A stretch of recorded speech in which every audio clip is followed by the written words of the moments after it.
Well, Dane, I have earned more than $300,000 from stock photography. Wow, that's a lot, Norm. But before we get into that, got my t-shirt, still on Pink Floyd, I see that. their world tour. This is an unusual video for us because it's not retirement. It's about how we were able to afford early retirement through stock photography. So this is the story about how it all came about. So I started in 2005, and that was a big year for us because I had got a cancer diagnosis and was going through treatment. My thoughts were I would really, really like, if I was going to pass away with a camera in my hands, because I have taken photographs since I was about 9 years old. So 2005 was a great distraction for stock photography for me to go through this process of getting better, which took the whole year. I started with the Microstock boom. I'd always wanted to do stock photography. In the 80s, we were a young married family, and to do stock photography, you had to sign a contract submitting so many transparencies in those days. They really wanted the large format. The minimum size was the 2¼ square, as we referred to it in England. And they were just starting to take 35mm full frame transparencies. I just couldn't afford the amount of film that you would have to buy to be able to meet those contracts to be a stock photographer. So we didn't do it. Back to 2005, Microstock was starting to boom. It had been around a couple of years at that point. I was fortunate that I did a submission to Shutterstock. I'd already been with CanStock, a small Canadian agency, from December 2004, but they really didn't have too many sales. I was told by somebody else, why not try Shutterstock? So that's what we did, and got sales immediately. It was a sort of great opening the door process, wasn't it, Norm? It was very motivating to get your first sale. I say we because Tina's always helped me with the stock photography. While she doesn't take the pictures, she does so much in the background to make life easy for taking pictures. So we started to do model photography, and that's lifestyle. So that's photographing people with them acting as if they're in a profession.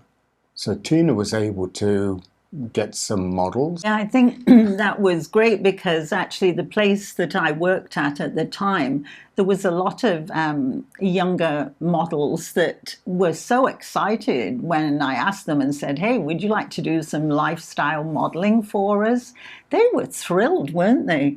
And they'd all come out to the house and we'd set up studios, and they loved it. It was great. We had a family room and what I guess they called a show lounge. So we converted the show lounge into a photo studio, complete with the seamless background paper. We used to photograph people on white backgrounds. Then that way we could lift them off the background and put them in an airport or somewhere else. They were all acting either as businesswomen, businessmen, construction workers. If you've ever been on a website and they say contact us, there's normally a nice, pretty girl, woman. We're wearing a headset. We had all that stuff, and we were doing really well with that. Yeah. And then we really started to expand into food photography and product photography. Once again, we could use the white backgrounds to lift off images. We were also doing photography that could be used in recipes. So for instance, one was a beef stew, and so we had all the ingredients. Oh yeah. You remember that? Yeah, so we would photograph all the ingredients and then we would cook it, wouldn't we, and show the finished thing. It was very exciting, all the different things we did. In those days, it was just I'd had to teach myself stock photography back in 2004. Up until that point, I didn't have a digital camera. I just had film cameras. The great problem was how to get to use Photoshop, and I'd sat in front of a computer many, many hours to start with, just trying to, how do you open a photograph in Photoshop? And if you Google that to this day, nobody tells you. You know, you get the picture into Photoshop, then you can do all sorts of things with it. How do you open a photo in Photoshop? That was one of the big problems I had back in 2005. Anyway, jumping forward to 2007, there was a major step forward in camera manufacturing, and it was this camera that came out, which is the Canon 5D Mark II. And what made this so unique, and it made me drop Nikon, because I'd been a Nikon photographer since I was 15 years old. They added video. So this camera became a video camera and a stills camera, and an extremely good one. And this is a very expensive lens as well, 24 to 70 f2.8. I also had the 70 to 200 f2.8. This camera changed everything for me, introduced me to video, and so we went to Pond 5. At that point, I was contributing to a number of agencies prior to the video thing, which was Shutterstock, iStock, Dreamstime, Big Stock, CanStock. You get the idea, everything's stock. 123 royalty free, and also the name that I could never pronounce. I called it Photolia, but other people call it Photolia, and then they were bought out by Adobe and became Adobe stock. They were all doing still images, and then slowly they all started to introduce video, and that's what I was doing. Video was something I really, really loved, and we were able to incorporate that on our travels as well. Yeah, and I think that was something that we also started to do a lot more of too with the models that we had too, wasn't it? Originally it had been for pictures, but then it was doing videos situations where we were filming them, weren't we? Yeah. Sort of like a nurse holding up an x-ray and doing things like that, and picking the phone up or pretending to do your taxes and just all sorts of things. That the video really opened up a complete new world for us, didn't it? It really did. Yeah. Tina was probably my main model. She's featured in lots of these photos and videos. So our front room started becoming a video studio, and we had dollies so we could push in. We were doing this really seriously, and that's why our income grew so much. It was the glory days of Microstock. Nowadays, not so much. The market is flooded. You got the AI starting to appear. The income is generally going down. After Pond 5, I really dropped all the lifestyle photography and studio stuff and started doing what they call is rights managed editorial. I joined an agency back in 2007 called Alame, which is a huge photo library based in the UK, very big into editorial photography. They were able to get my pictures into travel guides. I've had pictures in the Air Canada magazine, the WestJet magazine, all based around travel, and that's what we started doing, becoming editorial travel photographers, and that's what we do now. That's why we go on all these trips.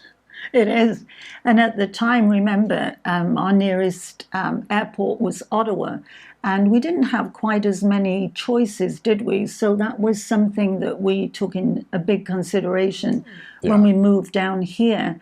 In southern Ontario, we wanted to be a lot nearer to Toronto Airport because there was so many more choices of places that we could fly to. So we were looking to incorporate retiring and do more travel, weren't we? How much I earned per picture back 2005 running to about 2015. Shutterstock was paying me 33 cents per download, somebody who had a subscription to their site. They did have per downloads with an enhanced license, and I would get $28 for that. But if you imagine now that the average fee is around 10 cents, it shows that I have sold thousands and thousands of photographs. And every now and then we'll open a magazine and see one. They're evergreen content, they keep selling. We added up how much we've earned. It's more than 300,000. And so if you gross that up into what you would get from the agency, that's around $1 million in sales of which I've had $300,000 to $350,000 in income spread over a good amount of time. 19 years. That's the story of stock photography. It's what we both do as a hobby. I still take product pictures every now and then, and I'll put a few links to portfolios if you want to have a look at some of the pictures. You know, if you like content like this, we'll try and link to something else that we think that you'll enjoy, and I'll put a link down here. We do ask, if you have not already subscribed, please consider subscribing to us, because it does really help our channel. It does. And if you'd like to give us the thumbs up, that really helps us too. We hope everybody's keeping well. And staying safe. And until the next time. Bye-bye. Bye-bye.